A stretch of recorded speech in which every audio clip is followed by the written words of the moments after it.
అయితే ఈ చంద్రగ్రహణం ఏ సమయం నుండి ఏ సమయం వరకు ఏర్పడుతుంది?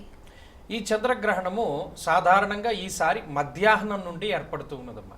మధ్యాహ్నం 3:26 గ్రహణం ప్రారంభమవుతూ ఉన్నది. సాధారణంగా మన వాళ్ళు పట్టు స్నానము విడుపు స్నానం అనేటువంటివి చేస్తూ ఉంటారు.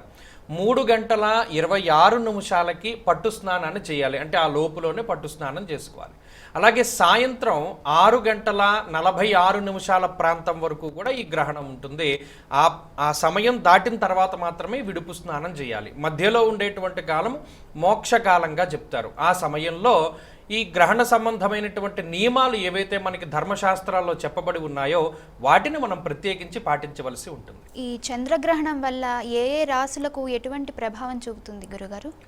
ప్రత్యేకించమ్మా, ఈ గ్రహణము కేతుగ్రస్తమై ఆ రోజు నిజానికి అనగా మంగళవారం నాడు మఖా నక్షత్రంతో ప్రారంభమైనప్పటికీ గ్రహణం ఏర్పడేటువంటి సమయానికి పుబ్బా నక్షత్రం వచ్చినది. అందువల్ల పుబ్బా నక్షత్రమందు సింహరాశిలో ఈ గ్రహణం అనేటువంటిది ఏర్పడుతూ ఉన్నది. సాధారణంగా మనం ఏదైనా వార ఫలితాలు కానీ మాస ఫలితాలు కానీ చెప్పేటప్పుడు గోచారము అనేటువంటి దాన్ని ఆధారంగా చెప్తూ ఉంటాం. ఈ గ్రహణ సంబంధమైనటువంటి ఫలితాలను చెప్పడానికి గ్రహణ గోచారము అనేటువంటిది చెప్పబడి ఉన్నది. ఆ గ్రహణ గోచారం ఆధారంగా ఏ రాశి యందు అయితే గ్రహణం ఏర్పడుతూ ఉన్నదో వారికి అంత మంచిది కాదు, అది అశుభ ఫలితం అని చెప్పి మనకి చెప్పడం జరిగింది.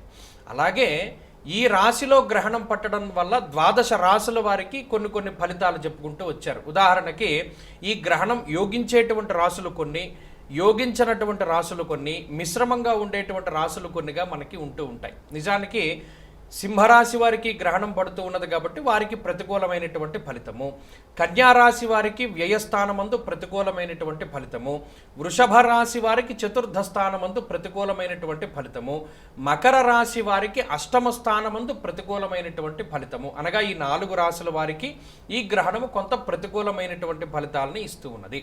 అలాగే ఈ గ్రహణము యోగించేటువంటి రాశులు కూడా కొన్ని ఉన్నాయి. ఉదాహరణకి చూస్తే తులారాశి వారికి లాభస్థానమందు ఈ గ్రహణం విశేషమైనటువంటి శుభ ఫలితాలని ఇస్తుంది.